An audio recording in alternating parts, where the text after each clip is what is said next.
नमस्कार। आज हम बात करेंगे हरियाणा विधानसभा चुनाव के नतीजों की। ये नतीजे चौंकाने वाले हैं। उम्मीद की जा रही थी कांग्रेस वहां सत्ता में आ जाएगी, लेकिन बीजेपी ने हैट्रिक वहां पर बना दी है। लगातार तीसरी बार जीत दर्ज की है और ये एक कहा जा रहा था कि बीजेपी के खिलाफ सत्ता विरोधी लहर है, लेकिन उस लहर के बावजूद बीजेपी तीसरी बार जीत दर्ज कराने में सफल रही। जबकि तमाम उम्मीदों के बावजूद तमाम आकलनों के बावजूद कांग्रेस ने ये चुनाव हार दिया। आखिर कांग्रेस ने एक जीती हुई बाजी को कैसे हार दिया, इसका हम आज विश्लेषण करेंगे। देखिए, सबसे बड़ी गलती कांग्रेस की हरियाणा में ये हुई है कि कांग्रेस ने जो पूरा दांव लगाया वो जाटों पर लगाया। जाटों की आबादी सिर्फ 22 से 25% के बीच है, जबकि ओबीसी वहां पर 30 से 35% हैं, दलित वहां से 20 से 22% हैं, ब्राह्मण वहां पर 8 से 10% हैं, राजपूत, वैश्य और पंजाबी वहां पर 2-3% के आसपास हैं। तो इन समूह पे कांग्रेस ने ज्यादा फोकस नहीं किया। कांग्रेस ने जाटों पे सबसे ज्यादा फोकस किया और सबसे ज्यादा टिकट 34 टिकट जाटों को दिए गए। 90 में से 34 टिकट जाटों को दिए गए। कांग्रेस ने मुख्यमंत्री के तौर पर भूपेंद्र सिंह हुड्डा को ही आगे किया। चुनाव की कमान भूपेंद्र सिंह हुड्डा को ही आगे की गई, जो एक जाट नेता है, जरूर प्रभावशाली नेता है हरियाणा के, इसमें कोई दो राय नहीं। लेकिन इससे एक पूरे हरियाणा में सभी जनता में एक मैसेज ये गया कि कांग्रेस का फोकस सिर्फ जाटों पे है। जो नॉन जाट तबका था वो कांग्रेस से दूर होता चला गया। और दूसरी तरफ बीजेपी जो पिछले दो चुनाव से लगातार वहां पर जीत रही है, वो नॉन जाटों पे फोकस करके जीत रही है। बीजेपी का फोकस ओबीसी पे रहता है, दूसरा फोकस दलितों पे रहता है, तीसरा फोकस ब्राह्मणों पे रहता है, चौथा फोकस वैश्यों पे रहता है, पांचवा फोकस राजपूतों पे, पंजाबी और जो दूसरे समुदाय के लोग हैं उन पे रहता है, जाटों पे भी रहता है। लेकिन बीजेपी ने इस तरह से एक सोशल इंजीनियरिंग वहां पर की है कि सबसे हर वर्ग को साथ लेके चलने की, हर वर्ग को प्रतिनिधित्व देने की, इस तरह से फोकस किया है। तो बीजेपी की जो सोशल इंजीनियरिंग है वो तीसरी बार भी कारगर रही। जबकि कांग्रेस ने ये गलती पिछली बार भी की थी, इस बार कांग्रेस ने गलती फिर दोहरा दी। तो इसलिए कांग्रेस को नुकसान हुआ। कांग्रेस को जाटों पर केंद्रित करना सबसे बड़ी उसकी चूक रही। तो सबसे बड़ी चूक कांग्रेस की ये रही। दूसरी चूक ये रही कि कांग्रेस के जब चुनाव प्रचार चरम पे था तो कांग्रेस की एक नेता शैलजा नाराज होगी, वो चुनाव प्रचार में नहीं निकली। शैलजा दलित हैं, वो चुनाव प्रचार में नहीं निकली। जब चुनाव प्रचार हो रहा था वो दिल्ली में बैठी हुई थी, उनको मनाया गया। उनको मनाने के चक्कर में कांग्रेस अध्यक्ष मल्लिकार्जुन खड़गे को हरियाणा में अपनी रैलियां तक कैंसिल करनी पड़ी, क्योंकि रैलियां वहां पर हो रही थी जो शैलजा का गृह एरिया था, अंबाला में वो रैलियां हो रही थी। लेकिन शैलजा दिल्ली में थी, वो रैली में जाने को तैयार नहीं थी। तो इससे एक गलत मैसेज दलित मतदाताओं में गया और बीजेपी ने इसे मुद्दा भी बना दिया। बीजेपी ने कहा एक दलित महिला का कांग्रेस में अपमान हो रहा है, इसलिए शैलजा को बीजेपी में आ जाना चाहिए। तो इससे बड़ा डैमेज हुआ। ये दूसरा बड़ा कारण था। तीसरा कारण यह था कि कांग्रेस में मुख्यमंत्री के दावेदार कई पैदा हो गए। सुरजेवाला भी दावेदार थे, हुड्डा तो दावेदार थे ही, दीपेंद्र हुड्डा उनके जो बेटे हैं उनका भी नाम चल गया। शैलजा को भी मुख्यमंत्री का दावेदार माना गया। कोई उदय भान है, उनको भी माना गया, वो खुद चुनाव हार गए हैं।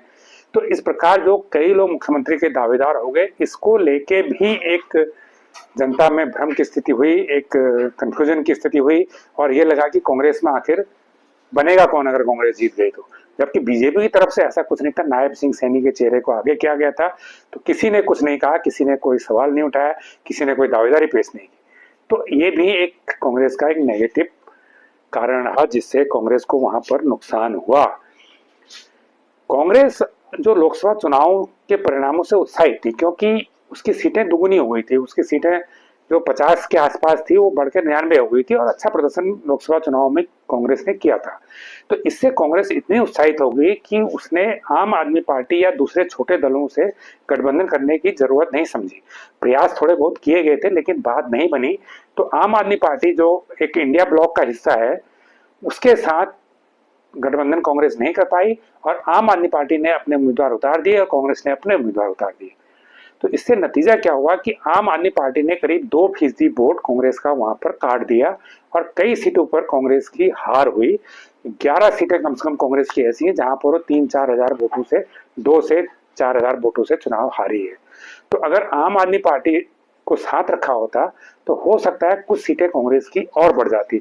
इसके अलावा वहां के कई छोटे दल भी हैं, उन दलों को भी साथ दिया होता तो कांग्रेस के लिए एक बेहतर स्थिति हो सकती थी। क्योंकि अभी जो स्थिति है, अभी बीजेपी जितनी मजबूती के साथ खड़ी है, उसमें कांग्रेस को अगर बीजेपी का मजबूती से मुकाबला करना है तो उसको अपने सहयोगी दलों को साथ लेकर चलना चाहिए। ये अभी वक्त की जरूरत है। कांग्रेस अभी इतनी मजबूत नहीं हुई है कि वो अपने दम पर बीजेपी से टक्कर ले सके। ये भी कांग्रेस से एक बड़ी चूक हुई। इसके अलावा कांग्रेस इतनी आत्ममुग्ध थी, इतना आत्मविश्वास उसका हो गया था, तो कांग्रेस को लगा कि हम तो चुनाव जीत ही रहे हैं, हम अकेले जाएंगे तब भी जीतेंगे, अगर हम कम मेहनत करेंगे तब भी जीतेंगे। तो कांग्रेस इतना आत्मविश्वास हो गया उसे, और उसने हुड्डा पर इतना भरोसा किया, उसे लगा कि हुड्डा जी इस बार चुनाव जीत ही लेंगे। तो ये आत्मविश्वास और हुड्डा पर जरूरत से ज्यादा निर्भरता भी कांग्रेस को भारी पड़ी। स्थिति ये रही कि कांग्रेस जो टिकटों के बंटवारे में और जो फैसले लेने में हरियाणा से रिलेटेड हुड्डा पर दबाव नहीं डाल सके, जो हुड्डा ने चाहा वो हो गया। जबकि बीजेपी में जो तय होता है वो केंद्र से तय होता है, और स्टेट यूनिट की सिफारिशें ली जाती हैं, उसकी भी पूछी जाती है, लेकिन जो फाइनल रणनीति बनाती है वो केंद्र का नेतृत्व बीजेपी का है, वो बनाता है। लेकिन यहाँ पर जो हुड्डा ने चाहा वो हो गया। हुड्डा पर भरोसा, हुड्डा पर निर्भरता और अति आत्मविश्वास कांग्रेस को ले डूबा। ये भी कांग्रेस की एक हार की बड़ी वजह सामने आई है।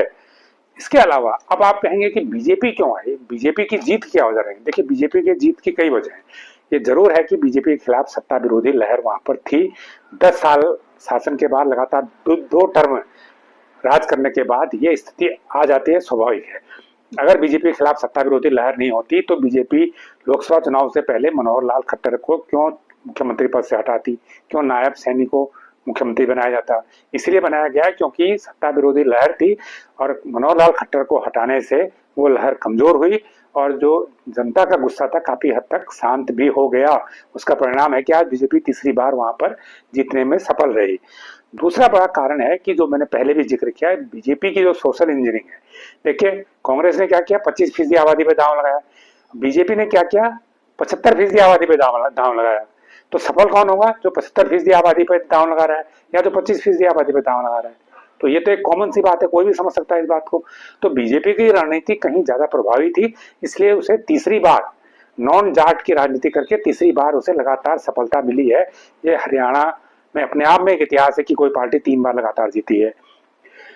इसके अलावा बीजेपी ने हरियाणा में 10 साल सरकार रही तो निश्चित रूप से उसने कई अच्छे काम किए, उन उपलब्धियों को गिनाया। लेकिन बीजेपी ने जो एक कहावत है कि डबल इंजन की सरकार जो बीजेपी कहती है, उसने जो केंद्र के जो कामकाज थे उनको भी गिनाया। और चूंकि हरियाणा का एक बहुत हिस्सा एनसीआर में आता है, और एनसीआर में बड़े पैमाने पर डेवलपमेंट के काम हुए हैं, चाहे वो मेट्रो के रिलेटेड हो, चाहे वो रियल एस्टेट का काम हो, चाहे वो सड़कों के काम हो, तो उसको भी बीजेपी ने भुनाया, और लोगों ने उसको स्वीकार किया कि बीजेपी के केंद्र और राज्य सरकारों ने विकास के काम किए हैं। और लगातार ये तीसरी बार जीत इस बात का प्रमाण है, इस बात पर मुहर है कि बीजेपी के कामकाज को लोगों ने पसंद किया। इसके अलावा बीजेपी ने एक हिम्मत और दिखाई कि उसने अपने 30 से 35% जो पिछली बार के टिकट पाने वाले लोग थे, जो विधायक थे या जो जीत नहीं भी पाए थे, तो उसने कम से कम 30 से 35% नए चेहरे उतार दिए। 4-5 मंत्रियों तक के टिकट काट दिए, कई विधायकों के टिकट काट दिए। क्योंकि उसका जो अपना आंकलन था कि इन विधायकों, इन मंत्रियों के खिलाफ पब्लिक में अच्छी इमेज नहीं है, तो उनको टिकट काट के नए लोगों को टिकट दे दिया, उन लोगों को टिकट दिया जो चुनाव जीत सकते थे। तो इससे एक मैसेज ये गया, जो नाराजगी थी, मान लो किसी मंत्री के खिलाफ नाराजगी थी, उसका टिकट ही कट गया, तो बैर बीजेपी से तो है नहीं, तो बीजेपी से नाराजगी क्या थी? उस मंत्री से थी, उस विधायक से थी, फिर उसका टिकट ही कट गया तो नाराजगी दूर हो गई। तो ये रणनीति भी बीजेपी के काम कर गई। अब अगर हम बात करें कि इन चुनावों के संदेश क्या है, बीजेपी के लिए क्या संदेश है और कांग्रेस के लिए इसके क्या संदेश है। देखिए, सबसे बड़ा संदेश बीजेपी के लिए तो यह है कि बीजेपी के लिए ये चुनाव संजीवनी का काम करेंगे। देखिए, बीजेपी को लोकसभा चुनाव में 240 सीटें मिली थी, वो 300 से 350 का टारगेट चल रहे थे, 400 का टारगेट मान के चल रहे थे। 240 सीटों का मतलब है कि 272 का जो बहुमत का आंकड़ा है उससे कम। तो इससे बीजेपी थोड़ा डिमोरलाइज हो गई थी, थोड़ा हतोत्साहित हो गई थी, हालांकि बाहर से दिखता नहीं है। लेकिन अब इस जीत ने लोकसभा चुनाव के बाद पहली शानदार जीत ने, और बहुत अच्छी जीत है, बहुत शानदार जीत है, तीसरी बार लगातार चुनाव जीतना आसान नहीं होता किसी भी सरकार के लिए। तो इस जीत ने बीजेपी को एक हौसला, बीजेपी का एक आत्मविश्वास बीजेपी का फिर बढ़ा दिया है। और जो उसको हतोत्साहित हुई थी लोकसभा में सीटें कम आने से, वो उसका मनोवैज्ञानिक जो संकट था वो अब दूर हो गया है। बीजेपी का आत्मविश्वास इससे फिर बढ़ा है, और ऐसा लग रहा था कि जो एक राजनीति की हवा बदल रही है, तो अब बीजेपी को लग रहा है नहीं, हम इस हवा को बदलने से रोक सकते हैं। अगर हम चाहें तो जो कमियां थी उनको दूर कर सकते हैं। जो हरियाणा में करके दिखाया तो वो केंद्र में भी करके दिखा सकते हैं, या महाराष्ट्र और झारखंड में जहां 2 राज्यों में चुनाव होने, वहां भी ऐसा करके दिखा सकते हैं। तो ये एक संदेश है बीजेपी के लिए। इसके अलावा बीजेपी के कामकाज, आखिर जो जवान, किसान और महिलाएं, बीजेपी का जो नारा था वही काम आया इसमें। और जो कांग्रेस ने तमाम जो मुद्दे उठाए थे कि हम आपको ओल्ड पेंशन दे देंगे, हम आपको अगर चुनाव जीतने पर गरीबों को प्लॉट दे देंगे, हम 2100 रुपये महिलाओं को पेंशन दे देंगे, अग्निवीर योजना खत्म कर देंगे, आखिर वो काम तो नहीं आया। तो बीजेपी का काम आखिर काम आया। तो ये एक दूसरी संदेश है कि आप अच्छा काम करेंगे तो आखिर जनता उसको स्वीकार करेगी करेगी। इसके अलावा ये भी मैसेज गया कि अगर जीत हासिल करनी है तो सभी वर्गों को साथ लेके चलो, किसी एक वर्ग पर भरोसा मत करो, किसी एक वर्ग पर को ध्यान में रखे रणनीति मत बनाओ। और इसके अलावा जो बीजेपी के जो कोर मुद्दे हैं, हिंदुत्व का मुद्दा, राष्ट्रवाद का मुद्दा, और ये जो डबल इंजन की सरकार का मुद्दा, ये जो राष्ट्रभक्ति के मुद्दे, ये जो नारे हैं, इन्होंने भी काम किया। हम योगी, मुख्यमंत्री उत्तर प्रदेश के योगी हैं जो हिंदुत्व के प्रतीक हैं, तो वो चुनाव प्रचार करने गए और उन सीटों पर तमाम बीजेपी को विजय मिली। हेमंत बिश्व शर्मा जो इसी तरह के फायर ब्रांड नेता हैं, वहां भी लोगों को, वहां भी बीजेपी को फायदा हुआ। उत्तराखंड के मुख्यमंत्री जो समान नागरिक संहिता लागू करने के लिए जाने जाते हैं, तो उन्होंने भी प्रचार किया, इससे भी बीजेपी को फायदा हुआ। तो ये भी एक बीजेपी के लिए है कि उसके जो कोर मुद्दे हैं, जो उसके कोर इश्यूज हैं जिनको चुनाव में रेज करते हैं, वो अभी भी काम कर रहे हैं, खत्म नहीं हुए हैं। लोकसभा चुनाव से उसे निराश होने की जरूरत नहीं। तो ये एक संदेश बीजेपी के लिए। अब कांग्रेस के लिए क्या संदेश है नतीजों में? देखिए, कांग्रेस के लिए सबसे पहला संदेश तो यह है कि जब भी वो चुनावी रणनीति बनाए, हर वर्ग को ध्यान में रख के बनाए, किसी एक वर्ग पर टारगेट मत करे, किसी एक जाति पर टारगेट मत करे, सबको साथ लेकर चलने की रणनीति को अपना के रखे, उसको ध्यान में रखे, तब वो आगे बढ़े। तो सबका साथ ये कांग्रेस को भी देखना होगा अपनी चुनावी रणनीति में। दूसरा यह है कि कांग्रेस अभी भी कमजोर है, कांग्रेस रिवाइव होने की कोशिश कर रही है। जनता में उसकी स्वीकार्यता पहले की तुलना में बेहतर हुई है, सुधार हुआ है, लोकसभा चुनाव इसका नतीजा है। लेकिन अभी भी कांग्रेस को चाहिए कि वो अपने सहयोगी दलों को साथ लेके, भरोसे में लेके आगे बढ़ेगी, तो उसको फायदा होगा। अकेले एकदम ये मान के चलेगी कि नहीं अब हम मजबूत हो गए, अब हम अकेले बीजेपी से टक्कर लेंगे, तो इसमें उसका नुकसान हो जाएगा, जैसा कि हरियाणा में हुआ। तो उसको अपने सहयोगी दलों को साथ लेके चलना चाहिए। तीसरा, उसको अपने प्रदेश स्तरीय नेता हैं, इनको हावी नहीं होना देना चाहिए सेंटर पे। केंद्रीय नेतृत्व पर प्रदेश नेतृत्व को हावी नहीं होना देना चाहिए। जो रणनीति बने उसमें प्रदेश का इनपुट जरूर दे, लेकिन जो रणनीति बने उसमें केंद्र का हाथ हो, पर जो आलाकमान है वो निर्धारित करे और वो तय करे क्या होना है क्या नहीं होना है, वो रणनीति वो बनाए। ये नहीं कि प्रदेश का कोई दमदार लीडर है तो उससे बोलो जैसा तुम्हें करना है करो, ऐसा नहीं होना चाहिए। इस चीज को कांग्रेस ठीक करना होगा उसे अगले चुनाव में, अगर उसे जीतना है तो। और जो अंदरूनी गुटबाजी है, जो एक नहीं कई लोग मुख्यमंत्री के दावेदार हो जाते हैं, कई लोग कहते हैं मेरे आदमी को टिकट नहीं है तो मैं नाराज जाऊंगा। वरिष्ठ नेताओं को बताना चाहिए कि पहला प्रयास आपका चुनाव जीतने का है। ये इशू नहीं है कि कौन नेता बनेगा, ये नेता तय करेगा, ये हम आलाकमान तय करेंगे। इसको दो टूक कहना चाहिए, जिसे रहना हो पार्टी में रहे, जिसे जाना है तो जाना है। कांग्रेस को इस रणनीति को अपनाना चाहिए। इस मामले में बीजेपी का जो मैनेजमेंट है वो परफेक्ट है, कांग्रेस को उससे सीख लेनी चाहिए कैसे कि नेताओं को हैंडल किया जाता है।